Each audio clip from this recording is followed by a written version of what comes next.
Bonjour, alors dans cette vidéo, je vais partager avec vous quelques réflexions sur la situation économique actuelle, la situation des marchés aussi, après le flash crash que nous venons de connaître en ce début de mois de février. Alors mon problème aujourd'hui est que je suis face en fait à deux signaux assez contradictoires.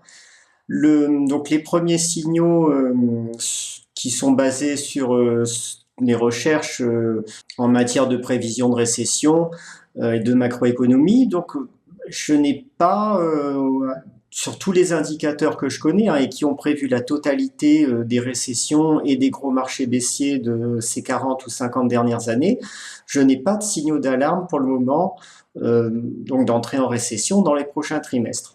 Là, à titre d'exemple, je vous montre la courbe des taux. Pour changer un petit peu du 10 ans moins 2 ans, je vais prendre le 10 ans moins 3 mois. Et vous voyez qu'ici, on a encore un spread de 1,23%, donc 123 points de base. On est assez loin d'une situation d'inversion, même si la courbe des taux s'aplatit de plus en plus. Et aucun autre signal n'est présent sur les autres indicateurs que je suis et que je détaille dans la méthode du grand accélérateur, qui est quand même très complète en matière de prévision de crise, de gestion de crise. Par contre, tous les indicateurs de valorisation des marchés et de sentiments de foule, eux, ils sont déjà franchement dans le rouge vif, donc sur évaluation extrême, pratiquement sans exception.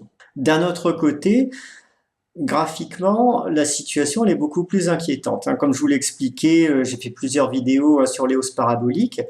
Là, il n'y a absolument plus aucun doute possible. La hausse parabolique qui était en cours sur le Dow Jones a été cassée. Et en général, les hausses paraboliques terminent presque toujours un mouvement, donc que ce soit une bulle spéculative ou autre, c'est pratiquement toujours la clôture d'un mouvement de hausse. Et derrière, en plus, une fois qu'une hausse parabolique est cassée, ça corrige souvent vite et fort. Même si parfois on a une dernière phase de hausse poussive, là c'est pas du tout obligé que ce soit le cas. Mais voilà, donc on a quand même un signal beaucoup plus alarmant graphiquement sur les indices. Il y a un élément qui ne laisse, à mon avis, aucun doute sur la puissance du signal qui a été donné au début du mois de février. C'est ce qui s'est passé sur les volatilités. Donc on est passé en quelques séances d'un niveau autour de 10 à plus de 40. Et ça, c'est un événement qui n'a jamais été observé encore dans l'histoire du VIX, en tout cas bon, depuis le début des années 90, depuis qu'il existe, que cet indicateur existe. On était quand même à 8 écarts types. Là, vous avez une Bollinger donc à 100 jours, moyenne mobile à 100 jours, et une enveloppe Bollinger. On est monté le 5-6 février à 8 écarts types au-dessus de l'enveloppe. À titre de comparaison, pendant la crise de 2008, vous voyez que ces valeurs supérieures à 40, elles ont été atteintes seulement en octobre, disons à l'automne 2008, donc au moment du paroxysme de la crise, alors que là, on est direct à 40, alors que rien n'a commencé vraiment au niveau fondamental. Donc je suis vraiment face à deux signaux contradictoires. Mes indicateurs classiques qui me disent bon bah reste encore un an ou deux sur les marchés, il y a moyen de gagner encore 15 ou 20% ou un petit peu plus chaque année en faisant de l'investissement value sur des small caps bien choisis, comme je l'ai fait jusqu'ici. Et un autre signal graphique qui est alarmant et qui me dit non là il faut commencer à liquider, il faut dégager pas mal de liquidités et sortir progressivement de ces marchés dès maintenant. Alors quand on est face à des signaux contradictoires comme ça, bien sûr je pourrais faire entièrement confiance à mes indicateurs avancés de prévision de récession et me dire bon ça n'est jamais arrivé dans l'histoire jusqu'ici d'avoir une récession sans signaux d'alarme. Ou d'avoir un gros marché baissier sans signaux d'alarme, donc je reste investi quoi qu'il arrive. D'un autre côté, on n'a jamais observé non plus, en tout cas sur les dernières décennies, de tels mouvements graphiques sur les volatilités et de cassures de hausse parabolique aussi violentes. Et on n'a jamais eu non plus de tel niveau de surévaluation et de surendettement dans le système économique mondial. Alors face à des signaux un petit peu contradictoires comme ceux-ci, ça peut être intéressant tout simplement de regarder qu'est-ce qu'on a à gagner d'un côté si on reste et qu'est-ce qu'on risque de perdre de la même façon si on reste à tort alors qu'il fallait déjà liquider. Donc du côté des gains, bon, c'est relativement simple à prévoir, hein. Si on se dit que il nous reste, vu l'état de la courbe des taux, on peut se dire qu'avant qu'elle ne s'inverse, il reste peut-être un an ou deux de hausse devant nous, avant le prochain grand cycle baissier. Et bon, si on trouve encore des opportunités, elles se raréfient de plus en plus, ça devient de plus en plus difficile au fur et à mesure que les valorisations montent, mais il y en a, hein. Ça, je suis tout à fait en mesure d'en trouver maintenant. On peut se dire, on va gagner une vingtaine de pourcents ou 25% par an, hein, sur les 2 ans qui viennent. Ça peut être pas mal. On a, mettons, 45% de gains à faire, hein, sur 2 ans, si le marché tient encore 2 ans, ou 20-25% sur un an. Par contre, maintenant, si on regarde ce qu'il y a à perdre, et si ça baisse tout de suite, vous allez voir que ça fait quand même réfléchir.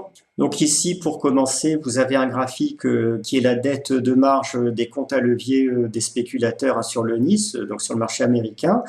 On a ici les pics de 2000 et 2007, et la courbe rouge vous montre où on en est aujourd'hui, donc le niveau de dette accumulé sur les comptes à levier des spéculateurs du Nice aujourd'hui. Donc c'est quand même considérable, c'est presque le double de ce qu'on avait au sommet qui a précédé la crise 2007. Des graphiques de valorisation des marchés maintenant. Donc là, vous avez le rapport entre la capitalisation totale, hein, du Wilshire 5000, donc la quasi-totalité des actions américaines, divisé par le PIB. On a ici le sommet de la plus grande bulle de valorisation, donc début des années 2000, hein, la bulle Internet, qui a dépassé largement en termes d'excès de valorisation la bulle de 1929. Là, vous avez la bulle de 2007 et là, à ce niveau-là, la bulle en cours qui a carrément déjà dépassé la bulle de 2000. Donc ici, vous avez les ratios normaux, hein, historiquement normaux, on va dire quand le marché est relativement pessimiste, on est aux alentours de 20% pour le ratio, 0,2. Et actuellement, on est au-dessus de 1,2, donc a priori 6 fois trop cher par rapport à ce qu'on devrait, à l'endroit où on devrait être. Au niveau du ratio de Shiller, hein, maintenant, donc c'est un ratio court-bénéfice qui est moyenné sur une dizaine d'années pour atténuer les effets de cycle. On n'est pas encore tout à fait au niveau de la bulle de 2000, mais on a déjà dépassé, vous voyez, le niveau de la bulle de 1929 ici, et on est bien au-dessus des niveaux qui ont été atteints en 2007. Enfin, là, on a un tableau qui résume les PER moyens et les ratios entre capitalisation et capitaux propres sur le Wilshire 5000, donc la quasi-totalité des actions US. On avait, donc c'était en mars 2017, depuis les cours ont monté, donc les ratios ont encore bien progressé. On était à 26,8 en PER, on est sans doute proche de 30, hein, maintenant. Le ratio price to book était à 2,6. On doit être maintenant plutôt aux alentours de 2,9, hein, vu la progression des indices entre-temps, donc pas loin de 3. Alors que bon, le standard du marché, d'habitude, c'est pour un marché normal autour de 1. Et pour les PER, on va dire entre 10 et 15. Mais quand le marché est au contraire en situation de pic de pessimisme, on est plutôt entre 5 et 8 environ. Donc tout ça pour vous dire, hein, que si un marché baissier et une récession importante arrivent, avec un retour des indices à des niveaux de valorisation qui seraient dans des niveaux de pessimisme moyen par rapport à ce qu'on a observé dans l'histoire, on aurait une division des cours par un facteur, on va dire, qui serait compris entre 5 et 8, hein, donc des baisses du marché qui pourraient aller de 80, de l'ordre de 80 ou 85%. C'est quelque chose, voilà ce qu'on risque si on reste actuellement investi, alors qu'on devrait partir. Alors vous allez me dire, c'est complètement ridicule de dire que le marché pourrait être divisé par 5 ou 6, les PER seraient absolument absurdement bas, ça n'est pas possible. En fait, il faut bien vous dire, dans un marché baissier, il va se passer deux phénomènes, hein, qui sont un petit peu l'inverse de ce que j'explique dans la formation sur les ultra-bagueurs, hein, les valeurs qui font x10 en l'espace de quelques années. Ces valeurs, elles arrivent à progresser énormément, à la fois parce que elles augmentent leur taux de marge et qu'elles ont un gros effet levier là-dessus au départ, et qu'en même temps, les multiples de valorisation du marché, qui étaient bas au départ, s'apprécient beaucoup pour elles. Donc c'est en multipliant ces deux facteurs qu'on obtient ces hausses fantastiques. En situation de marché baissier, c'est exactement le même phénomène qui va jouer, mais à l'envers. Les taux de marge des entreprises baissent. Donc vous voyez ici un graphique des taux de marge du SP500. On est en ce moment donc aux alentours de 9%, mais vous voyez qu'en situation de récession, même modérée, comme en 2001-2002, ce taux de marge, il est très vite divisé par 3 et on peut même avoir des marges négatives dans les récessions plus fortes. Du coup, les multiples de valorisation, si vous êtes par exemple un PER de 25, la seule division par 3 des taux de marge va déjà faire plonger les cours. Et comme en plus le marché devient plus pessimiste, les PER qui étaient à 25 avant la crise, ils vont arriver aux alentours de 10 ou même moins quand tout le monde devient pessimiste. Et c'est un autre facteur de division des cours. Et c'est avec la combinaison de ces facteurs qu'on arrive effectivement à ce que dans des gros marchés baissiers, des cours de bourse, les cours des indices puissent être divisés par 5 ou plus. Donc clairement, je dirais que dans la situation actuelle, les risques qu'on a en downside, les risques de perte qu'on a, ils excèdent largement le potentiel de gain qui reste si on choisit de rester coûte que coûte sur les marchés. Donc bon, il ne s'agit pas encore de tout vendre, de tout liquider. Il y a encore, comme je vous dis, des opportunités qui existent sur les small caps. Mais d'ores et déjà, j'ai commencé à augmenter sensiblement la part de liquidité dans mon portefeuille. Je pense que, bon, vu l'alerte qu'il y a eu, c'est quelque chose à faire au moins pendant quelques temps pour voir comment les choses vont évoluer maintenant. Mais on va dire qu'avec, par exemple, 30% de liquidité, vous serez en mesure assez facilement de protéger votre portefeuille si nécessaire par des positions baissières si le retournement devait se confirmer malgré l'absence de signaux d'alarme sur les indicateurs avancés de récession. Alors une dernière réflexion maintenant sur la situation macroéconomique mondiale actuelle, l'environnement dans lequel nous évoluons, qui est complètement hors norme lui aussi. Donc ici, vous avez un graphique qui détaille le niveau d'endettement du système économique mondial actuel, avec une dette globale qui atteint, vous voyez ici, 233 000 milliards de dollars. Bon, c'est des chiffres tellement énormes qui n'évoquent pas grand-chose pour nous. Quelque chose qui est plus intéressant déjà, c'est de voir le rapport entre ces chiffres et le PIB mondial. Donc, on est à un niveau d'endettement de 318% par rapport au PIB mondial. Là aussi, bon, vous pourrez me dire, ça n'évoque pas grand-chose non plus ce chiffre. On pourrait dire, après tout, peut-être qu'un niveau de 500% ou 2000% est parfaitement supportable. On n'a pas vraiment de repères pour décider. Alors, il y a un calcul tout simple à faire. Si vous êtes à 300% du PIB, tant que les taux sont à 0%, il n'y a aucun problème. On peut effectivement augmenter la dette à 400, à 500%, à 1000%. Si on ne paye pas d'intérêt dessus, il n'y a aucun souci. Par contre, à 300% du PIB, par exemple, si les taux se mettent à progresser de 3% en l'espace d'un an, vous allez tout de suite supporter une charge d'intérêt qui va être équivalente à 9% de votre PIB, et c'est quelque chose qui sera à ce moment-là totalement intenable pour une économie normale. Si on fait par exemple 2 ou 3% de croissance sur un an et qu'en même temps les charges d'intérêt augmentent de 9%, évidemment, votre économie ne pourra jamais le supporter. Alors que si vous êtes à un niveau d'endettement par rapport au PIB de l'ordre de 100%, si les taux progressent de 3% sur un an, ça va vous faire environ 3% de charges d'intérêt en plus, mais ça compensera tout juste une croissance de 3% et ça ne sera pas dramatique pour le système. Donc on se situe bien aujourd'hui dans une situation où le système économique mondial ne peut plus du tout supporter une hausse des taux d'intérêt, même relativement modeste. Et c'est un système qui va dépendre entièrement de la confiance que le marché a dans les banques centrales à maintenir les taux voisins de zéro.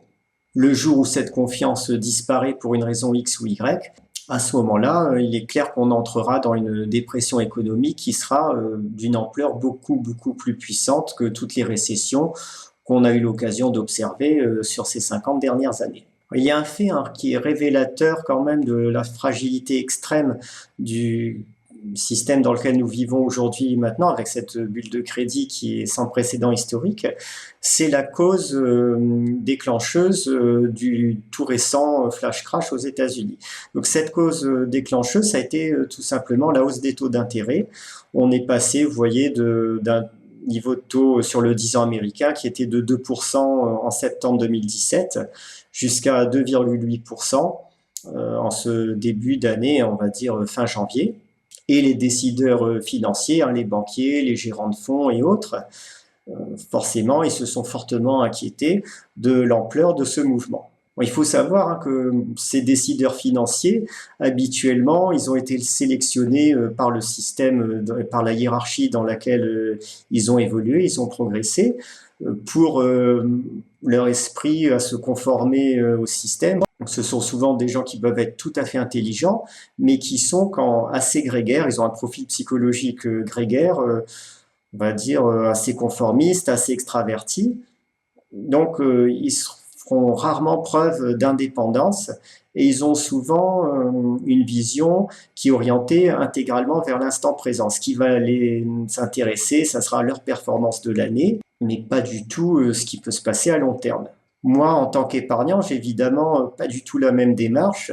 Je suis quelqu'un qui vit avant tout dans le long terme. Et par rapport à une société qui nous dit constamment profiter de l'instant présent sans vous soucier trop de l'avenir, moi au contraire, je pense que c'est une excellente chose de sécuriser le long terme pour essayer de profiter de l'instant présent justement beaucoup plus longtemps que les cigales qui ne pensent pas du tout à l'avenir. Donc ces banquiers, logiquement, quand ils ont vu ce mouvement-là, ils se sont fortement inquiétés.